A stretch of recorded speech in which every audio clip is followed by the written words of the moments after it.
The views expressed on the Nova Society are those of the panelists and guests and do not necessarily reflect the views or opinions of the Phoenix Research Institute or any institution which any panel member is associated. Reproduction or dissemination, other than for the purpose of education or information without the express written permission of the Phoenix Research Institute or Nova Society Media, is strictly prohibited. We'd like to welcome everyone back to the Nova Society, and yesterday we were talking about what our listeners are looking for out of Democrats, what they're writing to us and telling us they want Democrats to do. So we discussed that yesterday. So today we're going to discuss what Democrats can do to maybe make that happen. So let's listen in. There was a position that the Republicans took when they started facing opposition when we went to these town halls, was basically just don't have them. And I think, the Democrats said, oh, well, if they won't have them, we'll have them. And it should be a nice, friendly atmosphere for us because everybody hates the Republicans.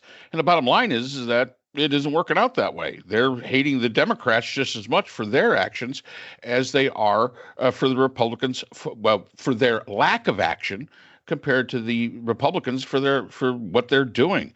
So the mood of the country, I mean, we always said we only have the last 2 years, and then there's going to be probably a turnover in the Congress. Now that's really into question as to what really is going to happen in 2 years. Do they hate what the Republicans are doing to them more, or do they look at the Democrats and say, you're the do-nothing party. Why would we want you? And as Scott says, Bernie Sanders, you're great at opposition, but you can't run. We don't think you can run anything, and I would agree, probably can't run anything. But they put it into a very. There are two different camps, and they're disliked for two very different reasons, but they're still disliked.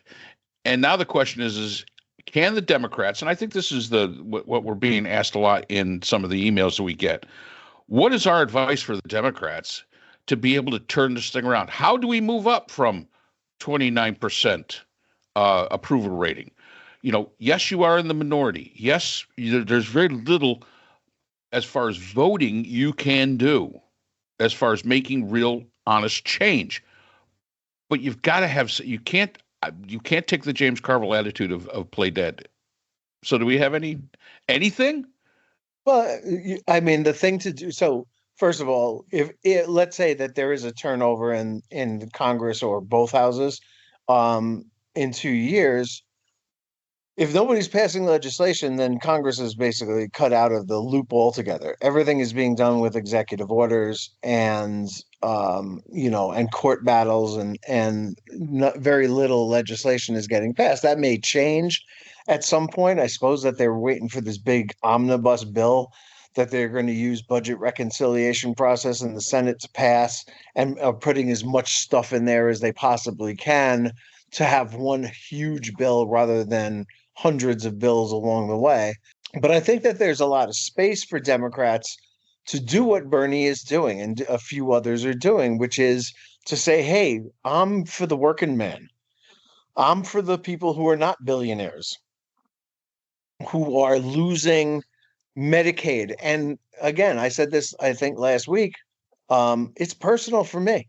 My mother, we need Medicaid for my mother. We have run through the money that we had for her to live on with two aides taking, swapping in and out for one another, watching her, making sure that she doesn't fall down the street, wander out into traffic, or just starve to death at home alone.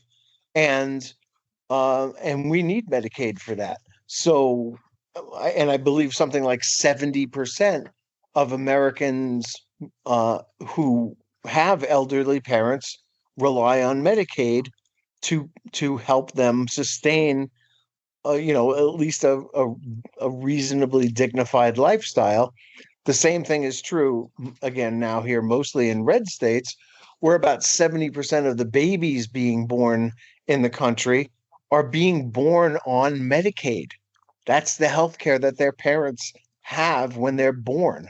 And so that, the situation gets real dire when you start hearing people cutting Medicaid, cutting Medicare, cutting veterans aid, cutting a lot of stuff that people, really like, if they're affected by it, and should like, even if they're not, if you have the least bit of empathy for other people, and that we need to protect these programs, and that's been the job of Democrats, and that's what we will continue to do. And you guys went out there and voted for not eating cats and dogs instead of saving Medicaid, and shame on you. Don't ever do that again. I mean, I guess my attitude is, and we've said this before. I've said it before. The Democrats have got to become more like pit bulls. Yeah, take off the gloves. This is not croquet. This is a hockey match. Drop the gloves, and you got to get in there and you got to fight. You've got to show, if you're going to get support from the people, you've got to show that you've got the moxie to be able to lead the country, get things that you want done, even in cases where you can't get things done right now. But you've got to show that you have the people's back, as Scott says, that you do have their back, and that you're willing to fight. And politics is not, it is not a gentlemanly sport by any stretch of the imagination. And I think for too long, and I have total respect for James Carville. I think he's a great strategist. However, I totally disagree with this idea of a play dead strategy. That is what has gotten the Democrats where they are today. Let's remember, it was the Democrats. It was Lyndon Baines Johnson that wanted the Great Society, that signed all those bills for the civil rights. It was Lyndon Baines, a Democrat from Texas that did that showed that this was what he was going to do and stood by what he wanted to do.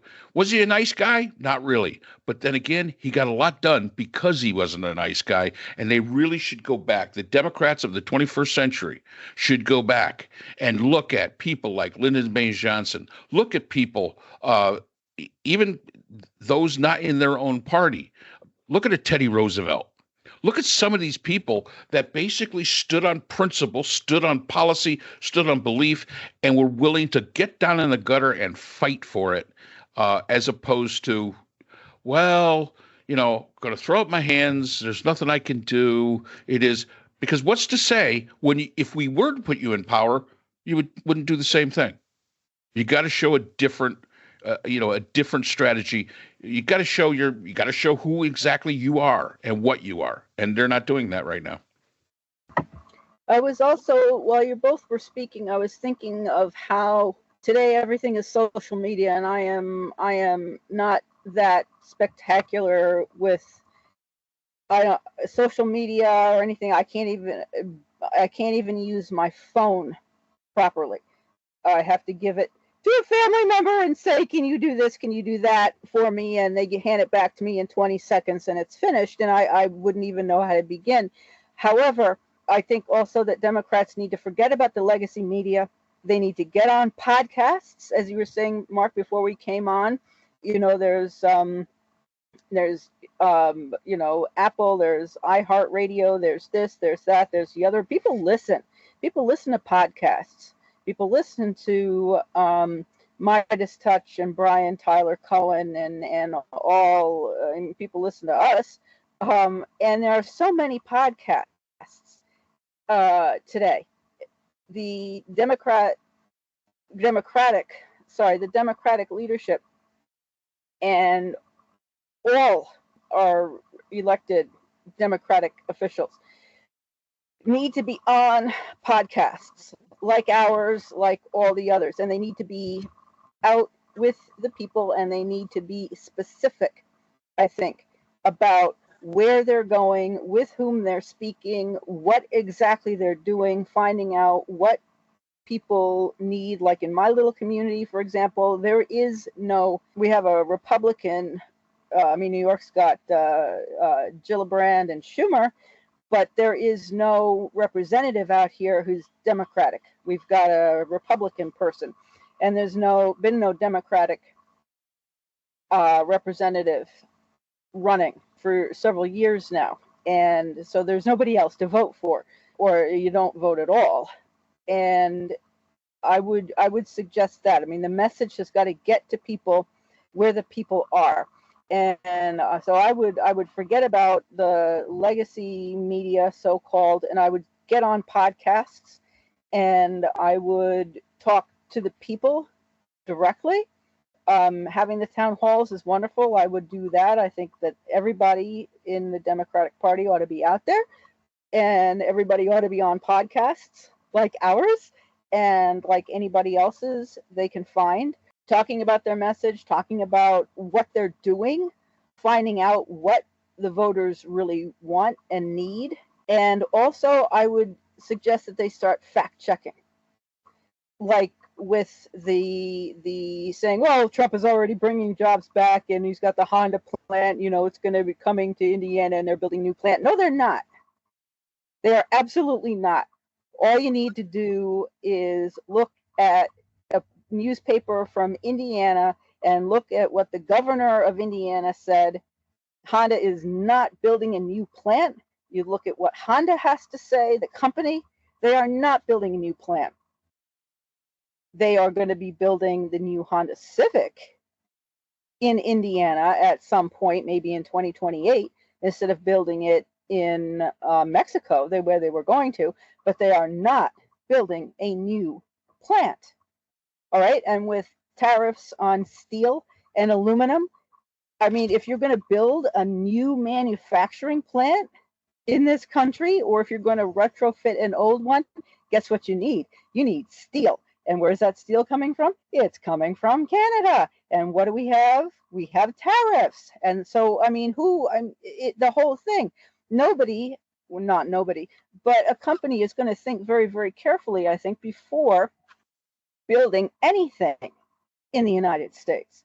So people have got to understand that Democrats know what's going on, that they understand the issues state by state by state, by community by community by community, that they talk to real people and understand what the cuts mean, the USDA cuts, the school, farm to school, whatever, we were talking about that before, what that means to communities, how people are managing, talking about how communities can work together.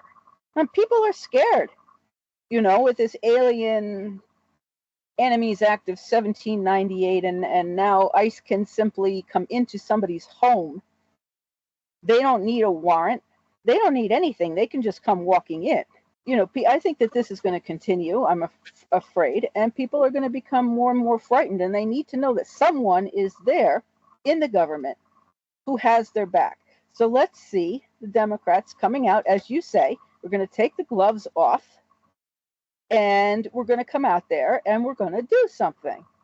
So I would get out there and I would get with the people so that Democrats are not just far away visions, but they're out there and in and among the communities and with the people, and people can see that leadership, they're real. They're real people, and they're working with real Americans in the communities and making a difference. Well, I agree. The Nova Society is a production of Nova Society Media, a division of the Phoenix Research Institute. We'd like to thank our production partners, Buzzsprout, who hosts the Nova Society, Audacity, our editing partners, Apple iTunes, the largest source of podcasts and music on the internet, Spotify, the most popular platform for the Nova Society, and iHeartRadio, your source for all things music and podcasting. The Nova Society is available on all of these and other quality platforms listed in our description. We'd also like to thank all of our listeners. Without your support, the Nova Society would not be possible.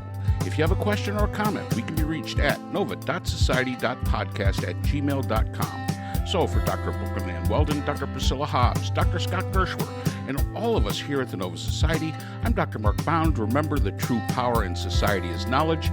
Thanks for listening, and we will see you again next time.